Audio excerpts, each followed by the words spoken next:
Duha ka mga lalaki patay samtang habal-habal driver samdan sa nitabong pagpamusil sa National Highway sa Barangay Manga sa lungsod sa Tuburan pasado alas 11 kagabi.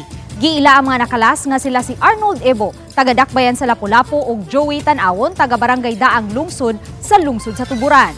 Mato ni Police Lieutenant Colonel Glenn Hefe, ang hepe sa lungsod sa Tuburan, ang duha nga nakalas gikan sa buwangan sa maong lungsod. Sa dihang padung ng mamauli, misakay sila sa motorsiklo nga iya sa biktima nga giila sa alias nga Jekar, nga usa ka habal-habal driver. Samtang nagsubay sa daan, niabot ang duha ka mga suspitsado sakay sa usa ka motorsiklo, dayon na musil sa mga biktima. Dugang sa hepe nga ni-overtake pa ang mga suspitsado, dayon na musil.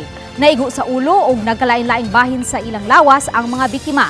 Lakip sa gitanaw sa kapulisan ang posibleng naangin lang ang habal-habal driver. Padayon pang nga gisuta ang motibo sa krimen diin sa niini ang may kalambigitan sa buwangan.